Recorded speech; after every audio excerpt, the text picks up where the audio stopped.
धनबाद के पूर्व deputy mayor Neeraj Singh हत्याकांड का आरोपी कुख्यात शूटर अमन सिंह हत्याकांड मामले की जांच शुरू हो गई है। हत्याकांड रविवार को 3 दिसंबर की दोपहर 2:45 बजे के आसपास हुई। इस जेल के अंदर आप देख लीजिए, यह जेल की सबसे बाहरी गेट है जो सामने नजर आ रही है। जेल की बाहरी गेट है और इसके अंदर जाते ही 2 गेट और अंदर है। जो अंदर आपको गेट नजर आ रही है, यहां से प्रवेश करने के साथ ही कोई भी सामान जो है यहां से गुजरने के बाद अंदर के गेट से उसकी छानबीन होती है और उसकी ठीक अंदर में तीसरी गेट है, उसके छानबीन के बाद ही कोई सामान अंदर पहुंच सकता है। जरा सोचिए कि जिस शूटर की हत्या हुई है उसको उसके पास तक जो हथियार का इस्तेमाल हुआ है, जिस पिस्टल की इस्तेमाल की गई है, उस पिस्टल कैसे पहुंची होगी? यही सवाल अभी तक सबसे बड़ा सवाल बन के उभरी है, क्योंकि जिस पिस्टल से गोली मारी गई थी, बताया जा रहा है कि जो आरोपी है वो 25 दिसंबर को बाइक चोरी के आरोप में जेल में आया था। अब बाइक चोर के पास में पिस्टल कैसे पहुंचा? यह भी एक बड़ा अनुत्तरित सवाल है जिसका जवाब यहां के जांच अधिकारियों को ढूंढना है। तीसरा सवाल यह है कि हथियार आया भी और हथियार होने के बाद गायब भी हो गया। जिस व्यक्ति के द्वारा इस घटना को अंजाम दिया गया है, पुलिस ने उसकी शिनाख्त कर ली है और एफआईआर करते हुए आगे इन्वेस्टिगेशन की कार्रवाई की जा रही है। साथ ही साथ इस घटना के पूरे जांच के लिए हम लोगों ने एक इंक्वायरी कमेटी जो है additional collector, ADM law and order और सिटी एसपी की टीम हम लोगों ने बनाया है और साथ ही साथ मजिस्ट्रियल इंक्वायरी के लिए भी हम लोगों ने लिख दिया है। जैसे कि उपायुक्त महोदय ने बताया कि इस संबंध में जो भी लैप्सेस हुए हैं या किस कारण से जो भी हुए हैं, उस संबंध में एक इंक्वायरी कमेटी ऑलरेडी हम लोग इंक्वायरी कर रहे हैं और एक टोटल जो है मजिस्ट्रेट और जेल एडमिनिस्ट्रेशन और पुलिस हम लोग मिलकर के इसमें जांच करेंगे। जो प्रथम दृष्टया क्या कारण लग रहा है? अब प्रथम दृष्टया ये एक हत्या हुई है, हत्या में एक हत्यारा है, हत्यारा को हम लोगों ने चिन्हित कर लिया है और फर्दर हम लोग इस पर कितने गोली मारी गई है सर? गोली कितना? अभी अब तो ये पोस्टमार्टम में आएगा, पोस्टमार्टम रिपोर्ट खोखा बरामद हुआ है सर? खोखा हम लोगों ने कुछ खोखे बरामद किए हैं, बाकी जो इन्वेस्टिगेशन है वो चल रहा है। अभी तक जो खबर है कि दोपहर में कल जब अमन सिंह जेल के भीतर अस्पताल वार्ड में भर्ती था, उसी दरमियान में उसे 10 गोली मारी गई। 10 गोली में 4 गोली उसके पेट में, 3 गोली उसके सर में और 2 गोली उसके दाहिने और बाएं हिस्से पे लगी है। यानी 10 गोलियों में कुछ गोलियां जो कारतूस, खाली कारतूस, उसे पुलिस ने जांच में बरामद भी किया है, लेकिन वो हथियार बरामद नहीं किया जा सका जो उस वक्त में इस्तेमाल किया गया था। अब सवाल है कि क्या आरोपी ने उस हथियार को अंदर के शौचालय में डाल दिया या किसी जेल के अंदर में ही उसे किसी अन्य जगह पे छिपा दिया गया, या कोई जेल के भीतर में ही उसे खपाने का जो योजना था, उसे प्लान वो कामयाब कर दिया। और भी बहुत सारे मामले हो सकते हैं। इसमें एक बड़ा बिंदु यह भी है कि जो जांच किए जा रहा है उसमें एक बड़ा पहलू यह भी है कि जो आरोपी है वो नीरज की हत्याकांड में 21 मार्च 2017 को धनबाद के पूर्व डिप्टी मेयर नीरज की हत्या हुई थी और उस हत्या के बाद 2017 में ही यूपी के एटीएस के सहयोग से, यूपी के एसटीएफ के सहयोग से धनबाद पुलिस अमन सिंह को गिरफ्तार करके धनबाद लाई थी। मिर्जापुर जेल गेट के पास से उसकी गिरफ्तारी हुई थी और तब से वो धनबाद जेल में है। धनबाद जेल से उसे 2 बार बाहर निकाला गया। एक बार उसे शिफ्ट करने के लिए यहां से दुमका जेल शिफ्ट किया गया था और दूसरी बार जब दुमका में भी उसने नाक में दम किया तो उसे फिर हजारीबाग भेजा गया और घाघीडीह जेल भी उसे ट्रांसफर किए गए हैं। यानी उसने कई दफा यह बात कह दिया था कि मुझे जान का खतरा है और धनबाद के इसी जेल गेट से बाहर निकलकर बगल के कोर्ट में पेशी के दौरान उसने खुद कहा था कि मेरे जान को खतरा है और विरोधी मुझे मरवा सकते हैं। यह कह सकते हैं कि उसके ऊपर जो खतरा था शायद उसे एहसास 1 साल पहले ही हो गया था। यानी उसने 1 साल पहले 2022 में ही ये आरोप लगाया था और उस मामले में अब पिछले बार जब वो यहां से शिफ्ट किया जा रहा था तो चिल्ला चिल्ला कर यह बात कह भी रहा था। सुरक्षा को लेकर खतरा है, बस इतना बताना चाहते हैं कि कोई वरिष्ठ अधिकारी और हर सिंह और कान्हा बच्चा सिंह लोग मेरी हत्या कराना चाहते हैं। ठीक है, फर्जी मेरे ऊपर मुकदमा लगवा के। हालांकि अब पुलिस प्रशासन को जांच करना है कि इस मामले में सच्चाई क्या रही है। दूसरी बिंदु जो पुलिस को जांच करनी है और जो जांच टीम आई है उसको जांच करनी है कि अभी एक छोटू सिंह यानी आशीष रंजन उर्फ छोटू सिंह का एक ऑडियो वायरल हो रहा है जिसने इस हत्या की जिम्मेवारी ली है। अब सवाल है कि जो छोटू कल तक उसी के लिए काम करता था, उसी के लिए शूटर का काम करता था, वह उसकी हत्या में संलिप्त कैसे हो गया? तो इसके पीछे की लॉजिक यह बताया जा रहा है कि आशीष रंजन उर्फ छोटू का कहना है, उसने खुद जो ऑडियो बयान में कहा है कि हम पर हत्या का वो साजिश रच रहा था और उसी के द्वारा भेजा गया पिस्टल से उसकी हत्या हमने जेल में करवा दी है। और उसने यह भी बताया है कि जो मारने वाला आदमी है वो मेरा आदमी है, यानी आशीष रंजन उर्फ छोटू सिंह उस आदमी पर दावा कर रहा है। हालांकि उसके बयान अभी तक सामने नहीं आए हैं। सवाल यह भी है कि उसके ऑडियो 1 मिनट 12 सेकंड का ऑडियो है और इस ऑडियो के द्वारा ही वो अपनी बातों को रखा है। मैं आशीष रंजन छोटू सिंह, जो अमनवा सभा हत्या हुआ अंदर में मैंने करवाया है, ठीक है। प्लानिंग बहुत दिन से था, उसको पेशी पे मारने का भी प्लानिंग था, लेकिन बाहर आया समझ गया था वो, ठीक है। मैंने उससे बात भी किया, वो बोला भाई मिल के काम कर रहा हूँ, चलो ठीक है मिल काम करे, लेकिन मारना तो था उसको। हमको लड़का भेज के अंदर मरवाए हैं, लड़का बयान से क्लियर भी हो जाएगा, तो वो नाम लेगा मेरा, ये पूरे धनबाद का जिला क्लियर हो जाएगा किसने मरवाया, ठीक है।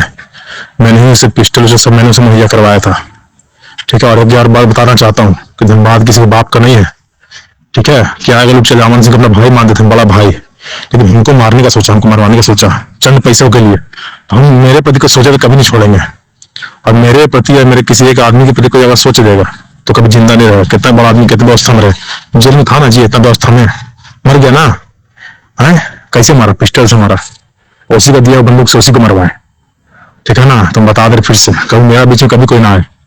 हमें धनबाद की व्यापारी से कोई मतलब नहीं, अपना काम लोग करे, लेकिन मेरा कोयला हमें चाहिए। कोयला बीच में जो आएगा मरेगा, बता दे रहे हैं। आशीष रंजन नाम याद रखना, आशीष रंजन, सब बता दे रहे हैं। और यहाँ पे देखिए जांच टीम लगातार यहां से लगातार आप देख रहे होंगे कि जांच टीम के पदाधिकारी आ रहे हैं, जा रहे हैं, वो अंदर में गए हैं। इस वक्त में धनबाद मंडल कारा में जेल आईजी और सीआईडी के आईजी पहुंचे हुए हैं, वो इस मामले की जांच कर रहे हैं। सरकार के स्तर पे जांच है। इसके पहले जेल एआईजी भी पहुंचे हुए हैं, हामिद अख्तर, जो एक धनबाद मंडल कारा में वो पूर्व में जेल अधीक्षक भी रह चुके हैं, तो उनको चप्पे चप्पे पे ये पूरे इलाके के बारे में पता भी है, इसलिए वो खुद ये जांच कर रहे हैं। कल जिस आरोपी के बारे में एक बार फिर से रिपीट कर दूं कि जिस आरोपी को पकड़ा गया है इस पूरे हत्याकांड में, उसका नाम सुंदर महतो, यानी जो सुंदर महतो के बारे में बताया जा रहा है कि सुंदर महतो ये बोकारो के तेलों का रहने वाला बताया गया है। लेकिन सवाल यह है कि बोकारो का तेलों का रहने वाला पुटकी में बाइक चोरी के केस में वो पकड़ा जाता है और उसके पास उस दिन कोई हथियार नहीं मिला था। अब 25 तारीख को यानी 25 नवंबर को ही वो इस जेल में आया था बाइक चोरी के केस में, और आप सोचिए कि 25 तारीख को वो जेल में आता है और 3 दिसंबर को हत्या की घटना को अंजाम देता है। अब रिलेशन देखिए, 25 नवंबर को ही धनबाद मंडल कारा में धनबाद उपायुक्त के आदेश पर छापेमारी हुई थी, एक एक वार्ड की जांच हुई थी, और प्रशासन ने दावा किया था कि यहां पे खैनी बीड़ी के अलावा कुछ नहीं मिला है। तो सवाल यह भी है कि जब खैनी बीड़ी के अलावा कुछ नहीं मिला तो ये हथियार कैसे पहुंचे साहब? ये जवाब भी आप ही को देना होगा। उससे भी बड़ा सवाल कि हथियार जब पहुंचा है तो हथियार मिला नहीं। इस बीच में 1 सप्ताह गुजरा है, इस 1 सप्ताह के अंदर में हथियार पहुंचने के और भी रास्ते हैं। जैसे यहां से जो सामान पहुंचते हैं उसमें बहुत सारे तरीके हैं। सब्जी के अंदर पहुंच सकते हैं, टिफिन कैरियर के अंदर पहुंच सकते हैं, किसी भी खाने पीने खाद्य पदार्थ के अंदर पहुंचाए जा सकते हैं। और यदि जेल का आदमी मिला हो तो क्या नहीं पहुंच सकता है? हर चीज तो पहुंचता है। यहाँ खाने पीने के सामान तमाम चीजें पहुंचते हैं, यानी जो बड़े कैदी होते हैं, बड़े लोग होते हैं, उनके लिए सभी तरह की चीजें अंदर पहुंच जाती है। पहुंचाने के लिए आपके पास यह कीमत होना चाहिए, और यह कीमत सब कुछ करा देती है। इसीलिए इस जेल में भी वैसा ही सुरंग मौजूद है। यदि उसकी कीमत चुकाई जाती है तो वो पहुंच जा रही है, और हथियार भी उसी तरह से पहुंचे होंगे, ये कंफर्म है। उससे भी बड़ा सवाल यह भी है कि अमन सिंह हत्याकांड मामले में जो बात सामने अभी तक आई है, जो व्यक्ति आरोपी है सुंदर महतो, क्या यह सुंदर महतो ओरिजिनल नाम है? ये यूपी का कनेक्शन है और ये मूल रूप से इसका कुछ और नाम है। इसलिए मैंने कहा कि इसके नाम पर अभी भी संदेह है, ये छद्म नाम हो सकता है, क्योंकि 25 तारीख को आया हुआ एक सामान्य बाइक चोर असल में जाकर अंदर जाते ही इस एक सप्ताह में शूटर बन जाए, यह संभव नहीं हो सकता। यानी ये शूटर के द्वारा एक कुख्यात शूटर को मारने का अंजाम हो सकता है। वैसे भी अमन सिंह कोई साधारण अपराधी तो था नहीं, खुद भी वो बड़ा शूटर था जिसने नीरज सिंह समेत 4 लोगों की सरेआम हत्या कर दी हो। वो साधारण अपराधी तो हो नहीं सकता है। और जिस बेदर्दी से उसने नीरज की हत्या की थी, उसी बेदर्दी से वो खुद भी मारा गया है। मजेदार बात यह है कि अमन सिंह के शूटर बनने की कहानी भी दिलचस्प रही है।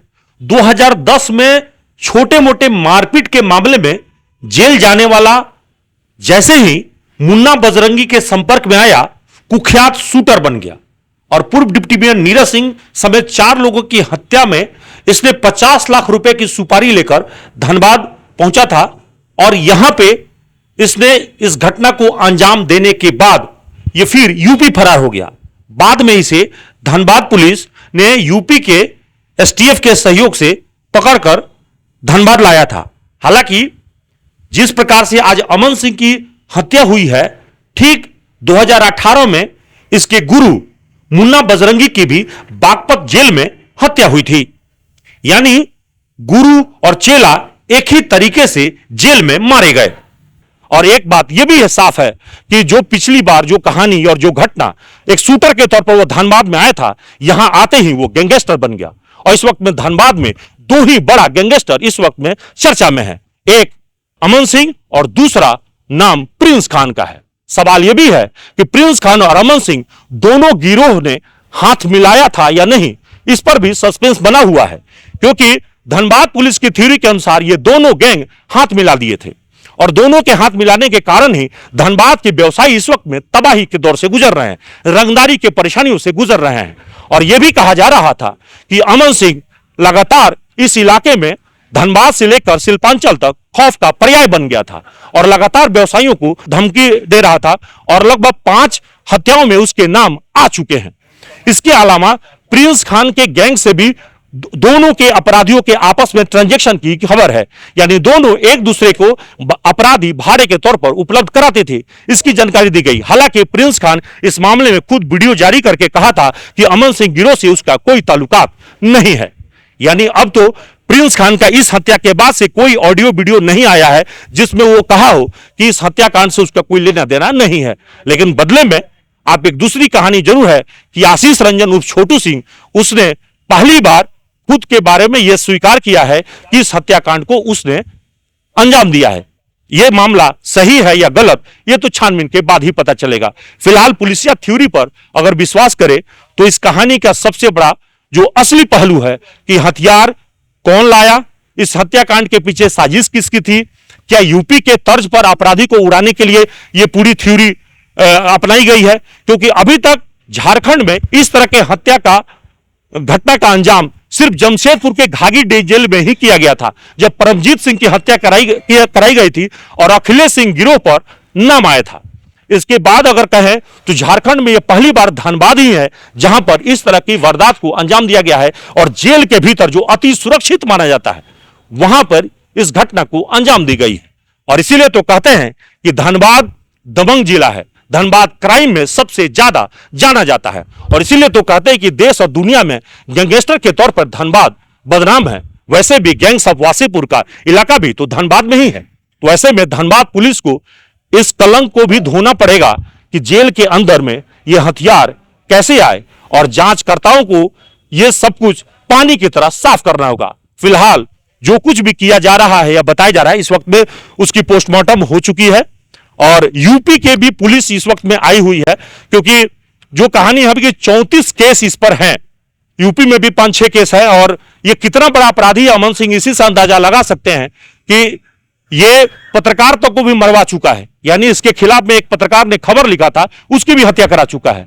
तो इसके मरने से दुख कुछ ही लोगों को होगा, ज्यादा लोगों को अमन की मौत से शांति मिली है। क्योंकि अमन से धनबाद में अमन आ जाए तो शायद इससे बेहतर कुछ नहीं हो सकता। लेकिन इससे बड़ा खतरा एक बात जरूर है कि क्या हत्या का तरीका सही है कि जेल की इतनी सुरक्षित जगह पे किसी की हत्या हो जाए तो फिर कोर्ट और कानून का क्या होगा।